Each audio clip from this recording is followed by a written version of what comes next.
Colligative properties, COLLIGATIVA,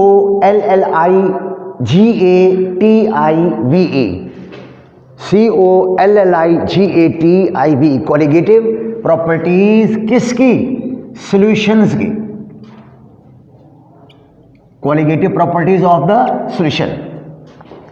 पहले हम एक रीजनिंग क्वेश्चन जो बनता है वो भी ले रहे हैं, वो डिस्कस करते हैं ताकि उससे हमें सारी प्रॉपर्टीज का पता चल जाए। मैं यहां पर एक कंटेनर ये ले रहा हूं, एक दूसरा कंटेनर उसी साइज का ये ले रहा हूं, तीसरा कंटेनर उसी साइज का ये ले रहा हूं। 3 कंटेनर ले लिए, A, B और C। इस कंटेनर में मैंने 1 kg सॉल्वेंट, क्या मैं कह दूं H2O, 1 kg H2O यहां पर भी ले लिया, यहां पर भी कितना 1 kg यानी 1000 ग्राम वाटर इसमें भी ले लिया, और 1 kg सॉल्वेंट यानी वाटर इसमें भी ले लिया। तीनों कंटेनर्स में मैंने इक्वल क्वांटिटी में वाटर ले लिया है। कितना? 1000 ग्राम, 1000 ग्राम, 1000 ग्राम्स तीनों के अंदर। अब हम ये जो पहला कंटेनर ले रहे हैं, ये वाला पानी है इसमें, तो अगर मैं लिख दूं कि बॉइलिंग पॉइंट ऑफ H2O ये कितना है? ये है 100 डिग्री सेल्सियस। चाहे वाटर कम क्वांटिटी में हो या ज़्यादा क्वांटिटी में हो, उनका जो बॉइलिंग पॉइंट है that remains same. 100 degree Celsius इस वाटर की बॉइलिंग पॉइंट है, इसका भी 100 डिग्री सेल्सियस और इसका भी 100 डिग्री सेल्सियस। तीनों कंटेनर में वाटर का बॉइलिंग पॉइंट हम कितना ले रहे हैं? 100 डिग्री सेल्सियस। अब जो पहला कंटेनर है, मैं इसमें 6.0 ग्राम यूरिया डाल देता हूं।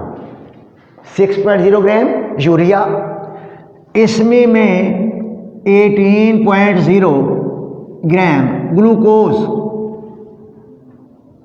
ये डाल देता हूं, और तीसरे कंटेनर में मैं 34.2 ग्राम शुगर इन स्क्रोज ये डाल देता हूं।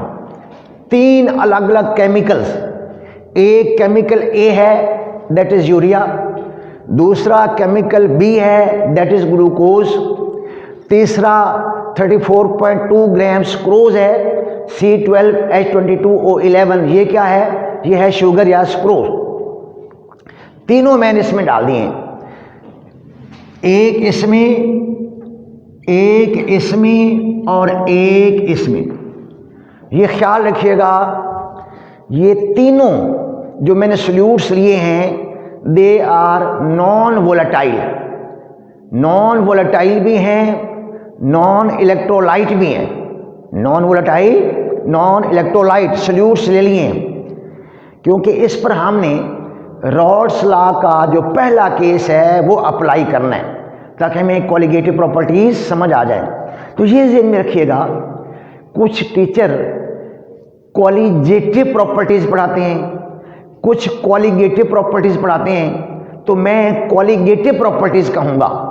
जो ज़्यादा इसका जो तलफ़्फ़ुज़ है बेहतर वो कौन सा है? Colligative property. लेकिन जो भी पढ़ाए, जो भी तलफ़्फ़ुज़ अदा करे, आपको समझ जाना चाहिए कि उसका मकसद क्या है, कोलिगेटिव प्रॉपर्टीज पढ़ाना। मैंने तीनों कंटेनर में अलग अलग मैश किसका ले लिया है? 3 केमिकल्स का, A urea, B glucose, C स्क्रोज या टेबल शुगर, ये मैंने अलग अलग ले लिए हैं।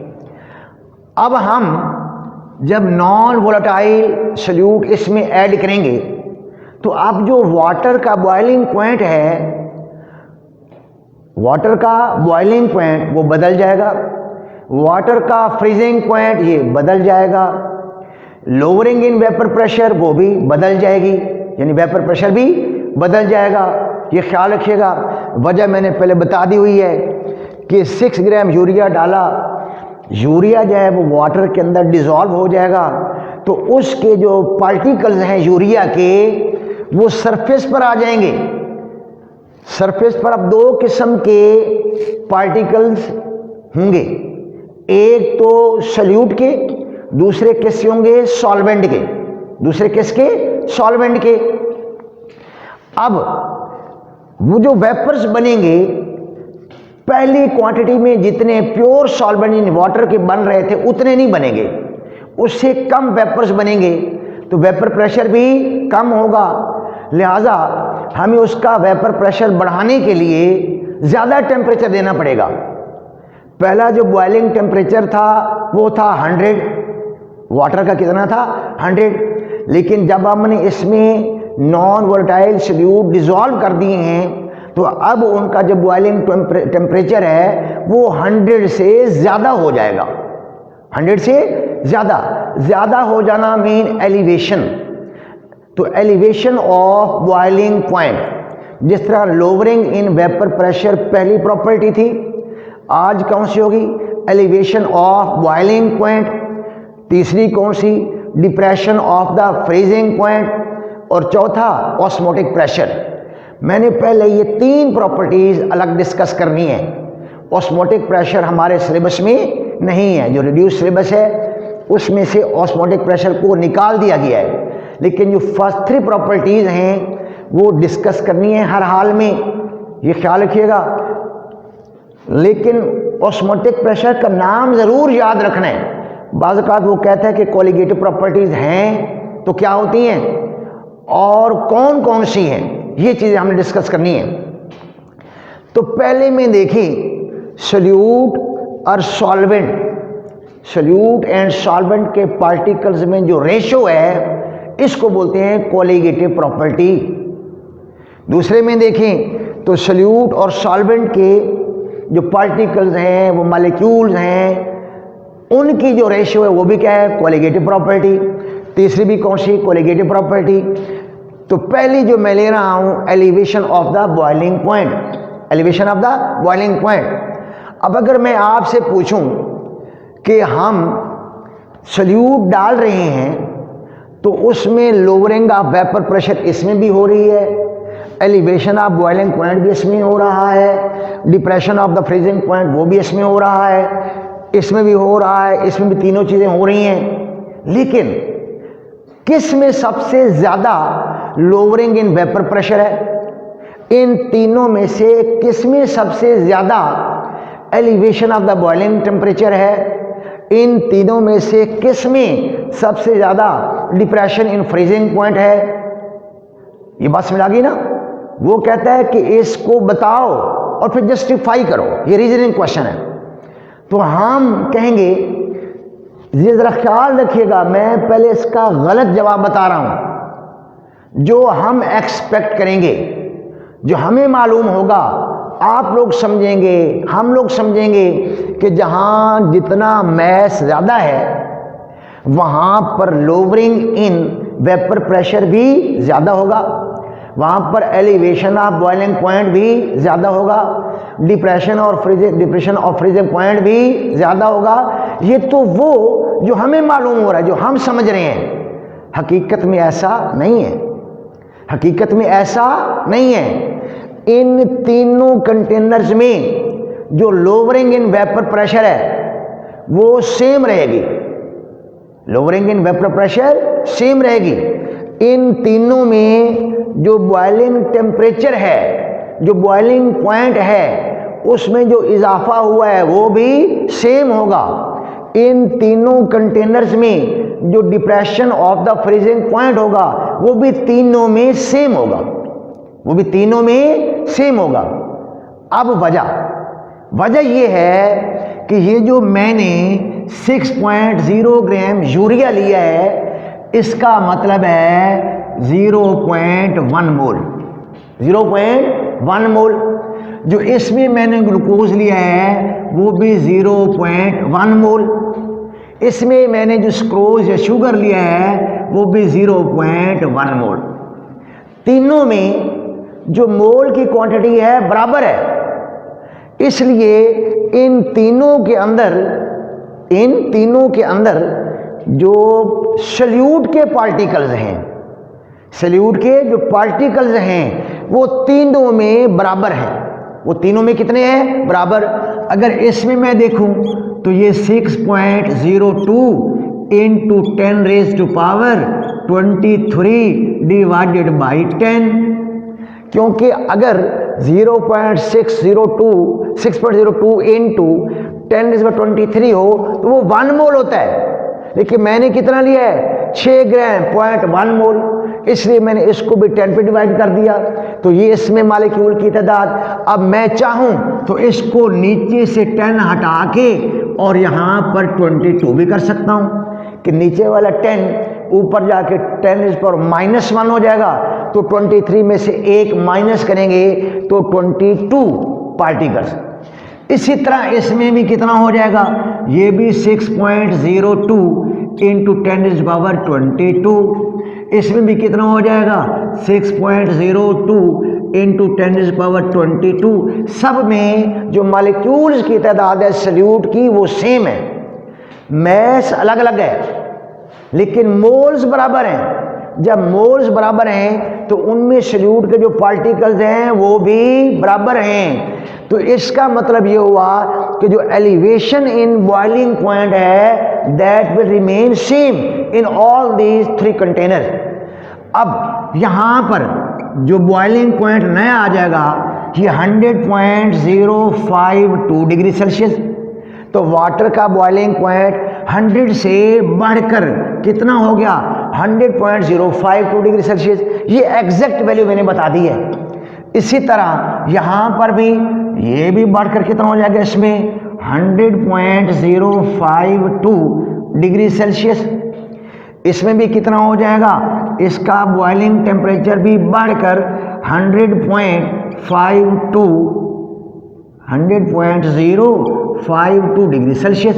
तो तीनों कंटेनर में जो बॉइलिंग टेम्परेचर है वो रेज कर चुका है, बॉइलिंग पॉइंट बढ़ा है।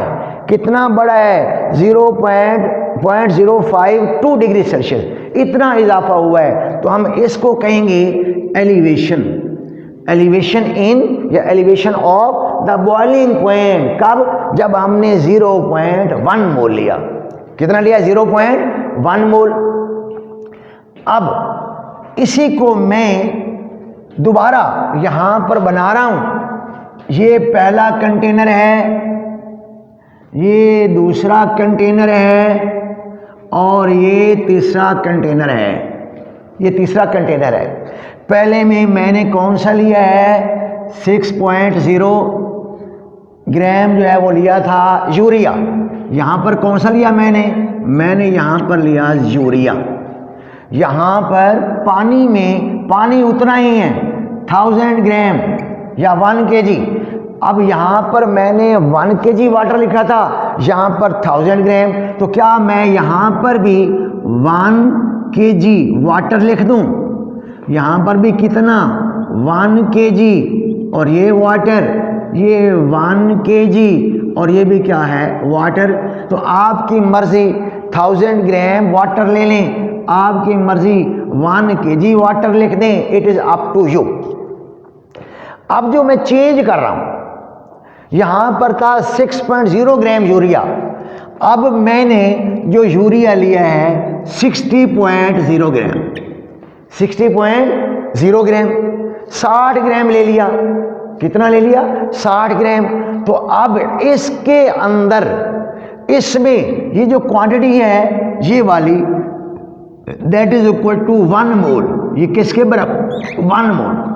ये molar mass of the urea है, molar mass of the urea. ये कितना है? ये 60 ग्राम।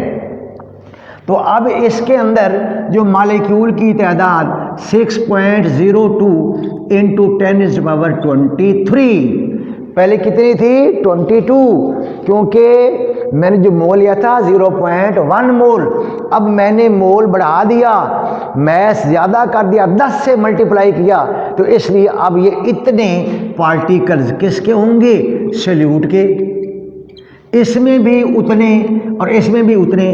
अब तीनों में चूंकि इसका 60 ग्राम क्या है 1 मोल है, तो इसका कितना हो जाएगा, इसका जो मैं लूँगा 180.0 ग्राम, ये भी किसके बराबर होगा, ये होगा 1 मोल के, और पार्टिकल्स इतने ही रहेंगे। ये जो अब मैंने लिया है 4.2 था, उसको 10 से मल्टीप्लाई कर दूंगा तो 342 ग्राम, ये भी उसके किसके बराबर है, दैट इज इक्वल टू 1 मोल। और 1 मोल में आपको पता है मॉलिक्यूल कितने होते हैं, 6.02 मल्टीप्लाइड बाय 10⁻23। तो अब जो पार्टिकल्स की तादाद हो गई तीनों में बराबर, लेकिन अब क्वांटिटी क्या है, वो अब 1 मोल। यहाँ क्या था 0.1, तो 0.1 में इतने मॉलिक्यूल थे या पार्टिकल, 1 में इतने मॉलिक्यूल्स हैं या पार्टिकल्स, 10 से बढ़ा दिया। तो अब जो 0.052 डिग्री सेल्सियस ये राइज इन बॉइलिंग पॉइंट था, ये कब था, जब हमने 0.1 लिया था, तो राइज इन बॉइलिंग पॉइंट कितना 0.052। तो अब अगर हम इसको भी 10 से मल्टीप्लाई कर देंगे, 10 से, तो मैं इसको 10 से मल्टीप्लाई कर देता हूं, तो हमारे पास आंसर आ जाएगा 0.52 डिग्री सेल्सियस। तो अब जो नया बॉइलिंग पॉइंट हो जाएगा, नया बॉइलिंग पॉइंट यानी बॉइलिंग पॉइंट एलिवेशन पर मोल, बॉइलिंग पॉइंट पर मोल, इसमें जितना एलिवेशन हुआ है वो इतना है, तो अब बॉइलिंग पॉइंट पर मोल ये हो जाएगा 100.52 डिग्री सेल्सियस। इसका भी बॉइलिंग पॉइंट कितना हो जाएगा, बॉइलिंग पॉइंट 1 मोल का पर मोल के लिहाज से कितना हो जाएगा, ये भी हो जाएगा 100.52 डिग्री सेल्सियस। इसका भी कितना 100.52 डिग्री सेल्सियस। तो देखा ये मोलर क्वांटिटी में है, ये किस में है, मोलर क्वांटिटी में। लिहाजा अब मैं कह दूं कि लोअरिंग इन वेपर प्रेशर जो हमने पहले डिस्कस किया था, एलिवेशन ऑफ बॉइलिंग पॉइंट जो यहां आपको नजर आ रहा है 100 से 100.52 पर मोल, यहां भी 100 से 100.52 तीनों में, तो ये कांस्टेंट है, ये सेम है। तो ये कॉलीगेटिव प्रॉपर्टी किस पे डिपेंड कर रही है, जो स्पीशीज हैं, जो केमिकल्स हैं, उनकी नेचर पे डिपेंड नहीं कर रही है, उनके साइज पर डिपेंड नहीं कर रही, बल्कि किस पे डिपेंड कर रही है, ये डिपेंड कर रही है number of the particles, number of the particle. लिहाजा मैं कह सकता हूं कि लोअरिंग इन वेपर प्रेशर हो या एलिवेशन ऑफ बॉइलिंग पॉइंट हो, ये दोनों कौन सी प्रॉपर्टीज हैं, कॉलीगेटिव प्रॉपर्टीज। कौन सी प्रॉपर्टीज हैं, कॉलीगेटिव प्रॉपर्टीज। ये बात समझ आ गई। तो ये मैंने डिस्कस कर दिया है, आपने जस्ट वर्ड्स में रीजन लिख देनी है, क्योंकि ऐसी प्रॉपर्टीज जो किस पे, number of particle of the solute पे डिपेंड करती हूं, उसको क्या बोलते हैं, कॉलीगेटिव प्रॉपर्टीज। तो एक पहली कल डिस्कस की थी लोअरिंग इन वेपर प्रेशर, और ये कौन सी आ गई, elevation of the boiling point. अब जो तीसरी है वो डिप्रेशन इन फ्रीजिंग पॉइंट। अब ये नीचे वाला हिस्सा मैं साफ कर रहा हूं, जरा देखिएगा, ये नीचे वाला जो हिस्सा है ये मैंने ये साफ कर दिया। अब मैं यहां पर लेता हूं फ्रीजिंग पॉइंट। कौन सा, पहला क्या था, बॉइलिंग पॉइंट, अब है फ्रीजिंग पॉइंट। वाटर का फ्रीजिंग पॉइंट कितना होता है, 0.0 डिग्री सेल्सियस, 0.00 डिग्री सेल्सियस, या मैं खाली कह दूं 0 डिग्री सेल्सियस। इसमें भी उतना पानी है, वो भी कितना, 0 डिग्री सेल्सियस फ्रीजिंग पॉइंट, इसका भी 0 डिग्री सेल्सियस। तीनों का जो फ्रीजिंग पॉइंट है वो सेम है, इसका भी 0, इसका भी 0 और इसका भी 0, तीनों का फ्रीजिंग पॉइंट जो है वो 0 है, क्योंकि वाटर का फ्रीजिंग पॉइंट भी 0 है और उसका मेल्टिंग पॉइंट भी 0 है। तो अब हमने इसके अंदर 6 ग्राम यूरिया डाला, जिसमें 1 मोलर क्वांटिटी और पार्टिकल्स इतने हैं, तो अब जो फ्रीजिंग पॉइंट हो जाएगा इसका 0.0 डिग्री सेल्सियस से कम होकर माइनस ये 0.186 डिग्री सेल्सियस, 0 इतना लोअर हो जाएगा, 0 से इतना कम हो जाएगा।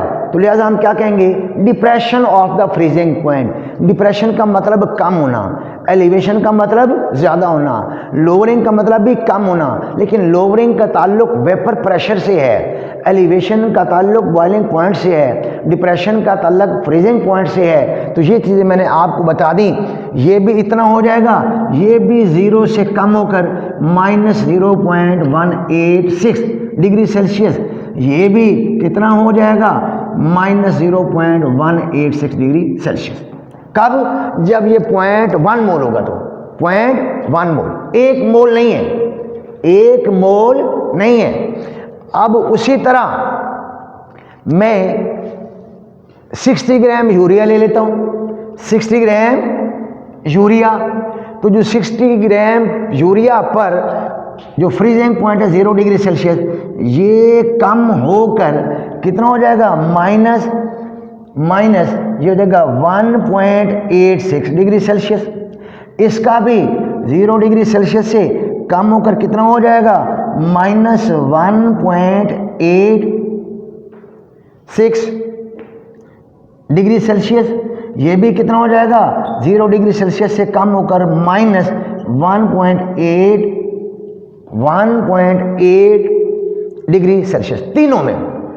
तो चूंकि 1 मोलर क्वांटिटी ली तो पार्टिकल्स भी ज़्यादा हो गए, उनके मुकाबले में 10 गुना ज़्यादा हो गए इन में, तो उसका जो डिप्रेशन इन फ्रीजिंग पॉइंट है वो भी क्या हो गया, वो भी बढ़ गया, वो भी 10 टाइम्स बढ़ गया। अब इस केस में देखें तो ये जो ये वाला 0.52 इसमें है, 0.52 इसमें है, और 0.52 डिग्री सेल्सियस इसमें है, तीनों में सेम है। और ये मोल के केस में है। तो जब ऐसा केस हो तो उसको क्या बोलते हैं, molal elevation of the boiling point constant. ये मोलल कांस्टेंट है, किसका, एलिवेशन ऑफ बॉइलिंग पॉइंट का, चूंकि पर मोल लिया है, तो इसलिए इसको बोलते हैं इबिलियोस्कोपिक कांस्टेंट। क्योंकि आपकी बुक में है कि इबिलियोस्कोपिक कांस्टेंट, कभी वो पूछ सकता है कि इबिलियोस्कोपिक कांस्टेंट क्या होता है, डिफाइन करें। तो हम कहेंगे कि ये molal elevation of the boiling point constant है। जब 1 मोल सॉल्यूट का लेंगे 1 kg सॉल्वेंट के अंदर, तो इसको क्या कहेंगे, मोलल। इसी तरह दूसरा नाम क्या है इसका, इबिलियोस्कोपिक। अगर याद रखना हो तो इबिलियो में बी आता है, बुक पे लिखा हुआ है, ख्याल रखिएगा, EBUILLIOSCOPIC, इबिलियोस्कोपिक बुक पे लिखा हुआ है, वहां से स्पेलिंग भी याद कर लेना।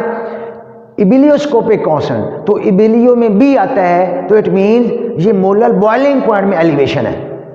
अब उसी तरह डिप्रेशन इन फ्रीजिंग पॉइंट, यहां पर जो डिप्रेशन है ये 0.1 मोल के हिसाब से है, लेकिन यहां पर किस लिहाज से है, 1 मोल के, वो 0.1 मोल और ये 1 मोल।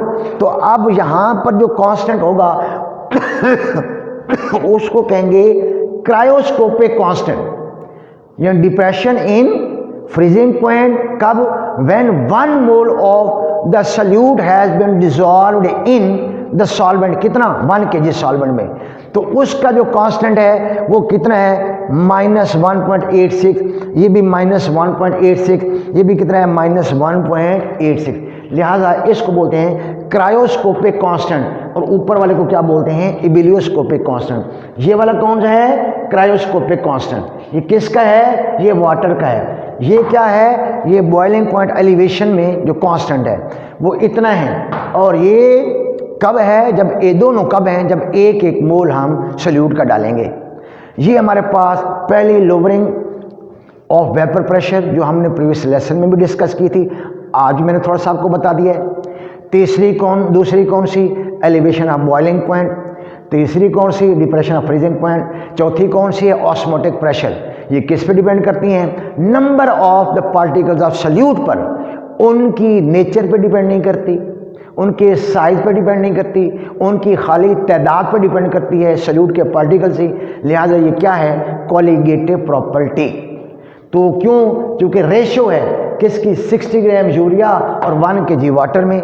ये रेशो है किसमें, 180 gram glucose with 1 kg solvent में।